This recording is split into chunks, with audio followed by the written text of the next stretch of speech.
샬롬. 주님의 평안이 함께 하시는 하루가 되시기를 주님의 이름으로 기원드립니다.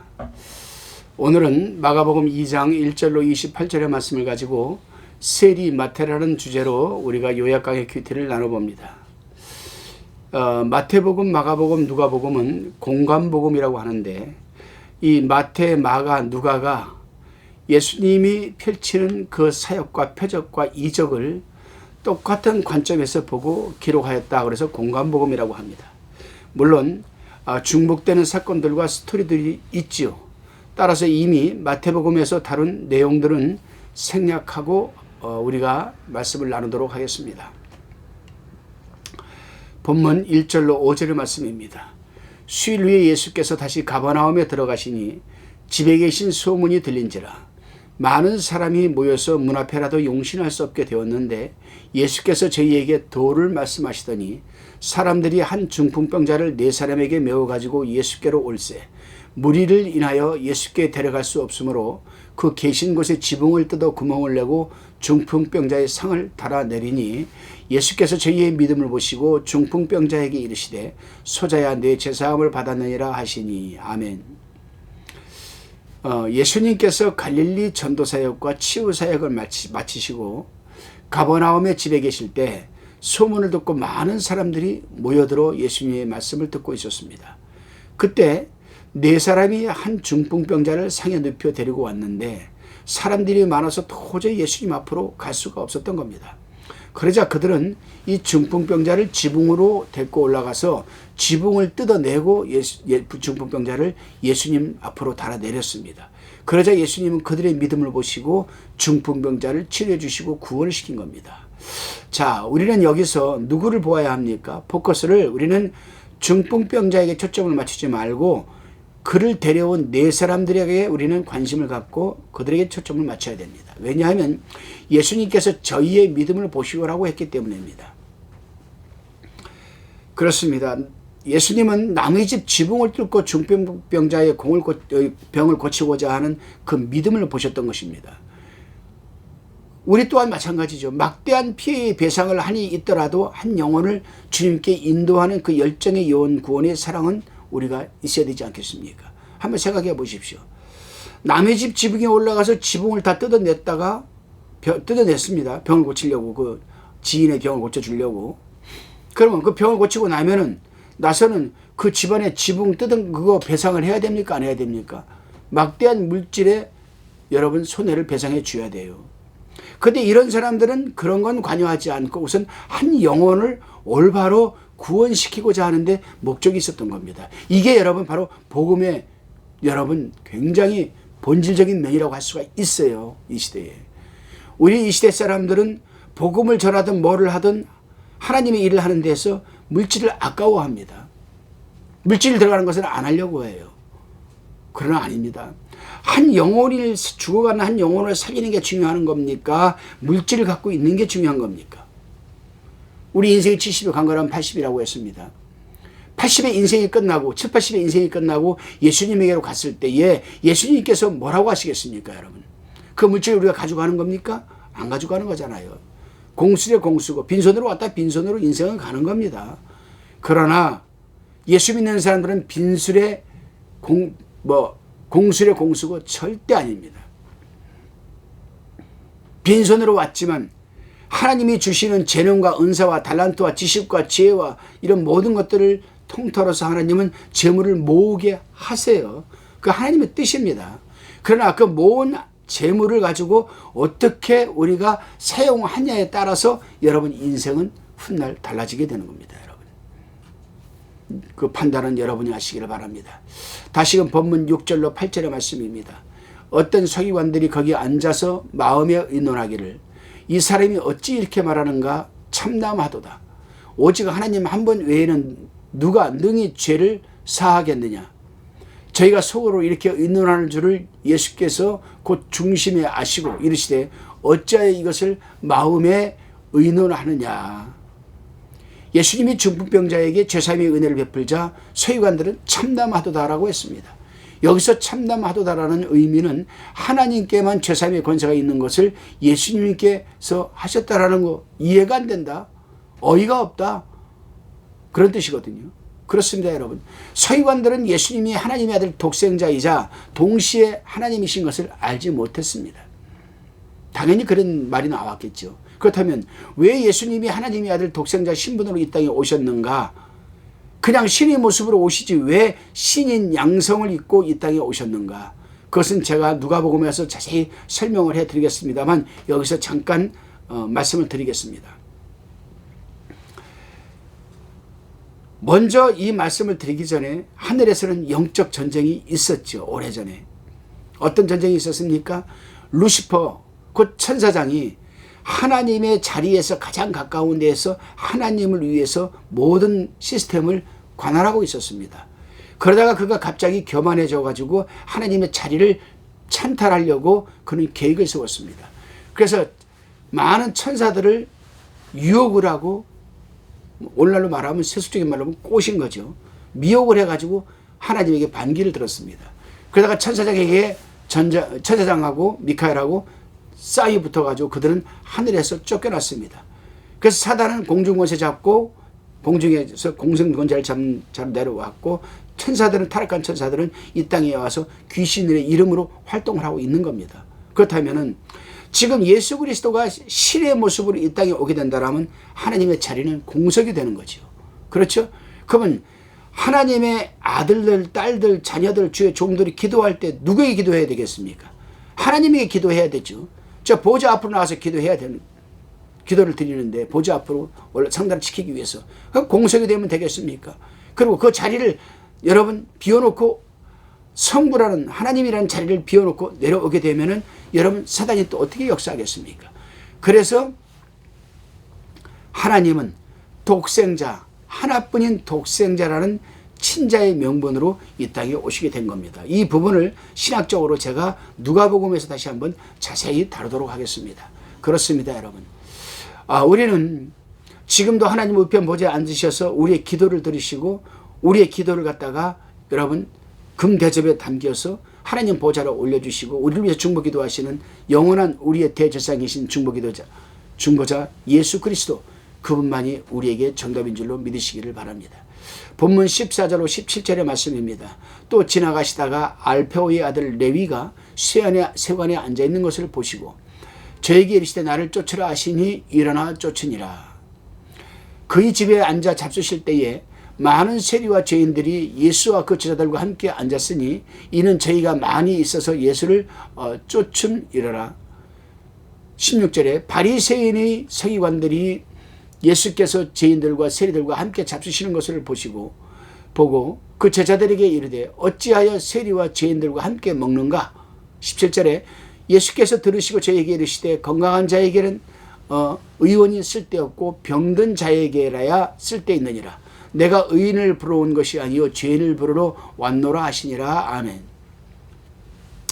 우리는 이 시간 레위라는 이름을 좀 더 구체적으로 살펴보고자 합니다. 레위는 알페오의 아들이라고 소개하고 있습니다. 이것은 전형적인 유대인들이 자신을 가리키는 표현이죠. 아버지 이름으로 자신을 소개하는 겁니다. 즉 알페오의 아들 레위는 전통적인 유대인 가정에서 태어난 믿음의 아들이라는 의미가 담겨 있는 겁니다. 게다가 그의 이름이 레위입니다. 제사장 직무를 대대로 맡아온 가문에서 쓰는 이름이죠. 연합함이라는 뜻도 갖고 있습니다. 이런 거룩한 이름을 지어줄 때에는 그만한 뜻이 있습니다. 바로 그 이름대로 살라고 지어준 겁니다. 하지만 레위는 그렇게 살지를 못했습니다. 전통적으로 내려오는 자신의 가문을 욕되게 만드는 삶을 살고 있었습니다. 그는 로마의 압제 속에 고통받는 동족의 세금을 강제로 취해서, 예를 들어서 로마에서 한 세겔만 거두어라. 근데 세 세겔을 거두어 가지고 한 세겔은 지 주머니에, 한 세겔은 로마에, 한 세겔은 또 자기 상사에게 상납하는 그러한 삶을 살면서 호의호식한 세리로 살고 있었습니다. 그러니 사람들은 세리들을 보게 되면은 민족의 피를 빨아먹는 자, 배반자, 이런 소리를 듣고 사회에서 그는 사람들과 어울리지를 못하고 회당도 들어가지 못하고 사람들로부터 비아냥을 받고 그런 삶을 살아내었습니다. 얼마나 그 인생의 갈등과 번민과 여러분 굴곡이 많았을까. 어쩌면 그래서 레위는 예수님을 사모하고 있었을지도 모릅니다. 그래서 나를 쫓으라고 하셨을 때 선뜻 따라 나섰을지도 모릅니다. 이후 레위는 그 이름대로 예수의 제자가 되었고 예수님과 그리고 제자들과 또 많은 사람들과 연합하여서 복음을 전하는 삶을 살아내었던 겁니다. 그리고는 이름을 여러분 레위에서 마태로 바꿨습니다. 마태는 하나님의 선물이라는 뜻입니다. 레위는 연합합이라는 뜻이고 또한 자신이 과거에 세리로 살아왔던 삶을 회개하는 차원에서 항상 그 이름 앞에 세리를 붙여 세리 마태라고 지칭하였습니다. 그야말로 여러분 하나님의 선물입니다. 다시금 본문 18절로 22절의 말씀 살펴봅니다. 요한의 제자들과 바리새인들이 금식하고 있는지라 혹이 예수께 와서 말하되 요한의 제자들과 바리새인들의 제자들은 금식하는데 어찌하여 당신의 제자들은 금식하지 아니하니이까. 예수께서 저에게 이르시되 혼인집 손님들이 신랑과 함께 있을 때에 금식할 수 있느냐? 신랑과 함께 있을 동안에는 금식할 수 없나니 그러나 신랑을 빼앗길 날이 이르리니 그날에는 금식할 것이니라. 생배주각을 낡은 옷에 붙이는 자가 없나니 만일 그렇게 하면 기운 새 것이 낡은 그것을 당기어 헤어짐이 더하게 되느니라. 새 포도주를 낡은 가죽 부대에 넣는 자가 없나니 만일 그렇게 하면 새 포도주가 부대를 터뜨려 포도주와 부대를 버리게 되느니라. 오직 새 포도주는 새 부대에 넣느니라 하시니라. 아멘. 본문을 읽어보면은 요한의 제자들은 금식을 자주 한 모양입니다. 구약시대에도 이스라엘 사람들은 금식하는 절기를 정해놓고 1년에 4번씩 금식을 하였습니다. 스가랴서 8장 19절에 보게 되면요. 그들은 4월의 금식, 5월의 금식, 7월의 금식, 10월의 금식 이렇게 1년에 4번씩 금식을 하였습니다. 그런데 예수님의 제자들은 금식하지 않았으므로 그 이유를 예수님께 물어봤던 겁니다. 근데 예수님께서는 그들의 질문에 신랑과 함께 있는데 금식할 수 있겠느냐? 잔치를 해야지. 그러나 신랑을 빼앗길 날이 이르리니 그날에는 금식할 것이니라라고 답변을 해주셨습니다. 영적인 뜻은 이들은 몰랐죠. 앞으로 예수님께서 십자가에 풀려 돌아가신 그때는 제자들이 금식할 것이다. 그러나 지금은 신랑이 나와 함께 있으니 잔치집 부리기 아니겠느냐. 근데 어떻게 금식할 수 있겠느냐. 이 말씀을 하셨던 겁니다. 그렇습니다, 여러분. 바리새인과 이 유대인들은 특히 바리새인들, 사두개인들, 서기관들 이들은 금식을 의식주의로 자주 하는 것, 의식주의로 자주 했어요.